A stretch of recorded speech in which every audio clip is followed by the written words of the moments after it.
I'm Erin. I'm Sienna. And I'm Gabby. And today we're reconstructing the timeline of a ghost. Between 1968 and 1969, Northern California was paralyzed by an unidentified killer who didn't just hide in the shadows, he demanded the spotlight. But he didn't just kill, he branded himself. The name, the crosshair symbol, the taunting phone calls. He claimed 37 victims in his letters, even though investigators only had 7 confirmed. And that's where the legal complexity starts. Usually cold cases fade, but because there is no statute of limitations on murder under California Penal Code Section 799, this is still a very active, very dangerous legal puzzle.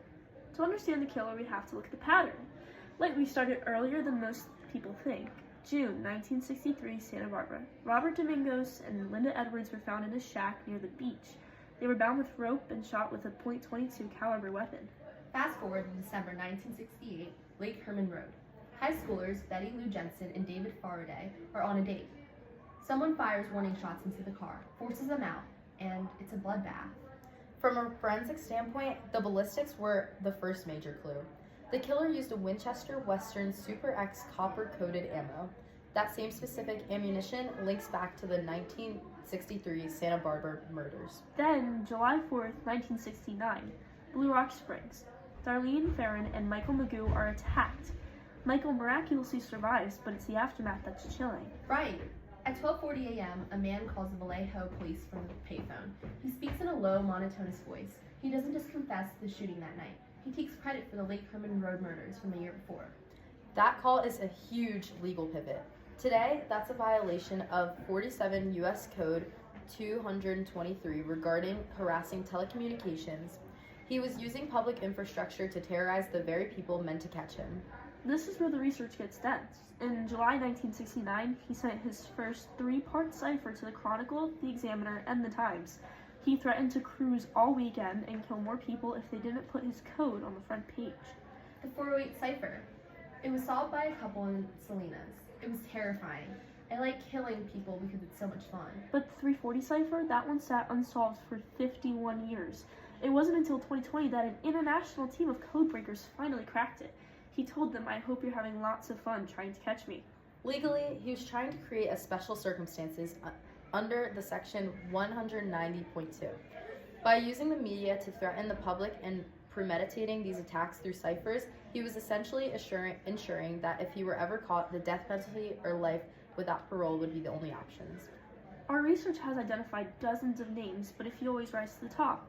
Arthur Lee Allen is the big one. He was a former teacher, dishonorably discharged from the Navy, and he wore a Zodiac brand watch. And he told a friend he wanted to hunt humans. He's the only guy police ever served multiple search warrants. But here's the forensic wall.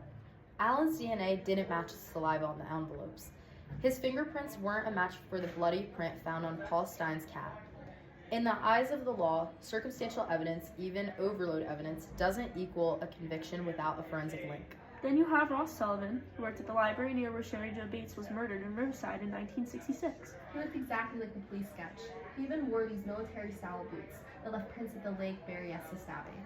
We even have the Marvin Margolis theory, where some researchers believe the Z13 cipher actually spells out his alias, potentially linking the Zodiac to the 1947 Black Dahlia case.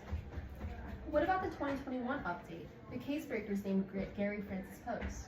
Post was an Air Force veteran and a house painter. The team found photos of him with forehead scars that they claim are an irrefutable match to the 1969 police sketch. The case breakers want his DNA compared to the Riverside evidence, but the forensic reality is that the FBI and Riverside police remain skeptical. They've tested the hair found in Sherry Jo Bates' hand, and it didn't match the primary suspects. But the case breakers say if you take the letters of Gary Francis Post out of the ciphers, a secret message appears. It sounds like something a narcissistic killer would do. The research shows a man who is obsessed with control over the victims, the police, and the narrative. And while we have more forensic tools today than ever, the perfect suspect still hasn't appeared in a way that would hold up in a court of law. So, the question remains, was he a genius or just lucky? Maybe a bit of both, but the files stay open. Until next time, This is the Zodiac speaking.